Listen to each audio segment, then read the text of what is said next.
As the warm weather sticks around, safety advocates reminding everyone of the dangers of leaving kids in cars this time of year. They're calling on the federal government to finalize a rule that would require new vehicles to have an alert system reminding drivers to check the back seat after turning the engine off. Temperatures inside a car can quickly reach dangerous levels, even on a 70-degree day.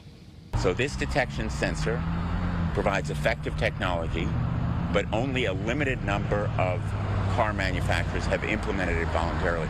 So the time is now for the National Highway Traffic Safety Administration, NHTSA, to require car manufacturers do the regulation, do the job.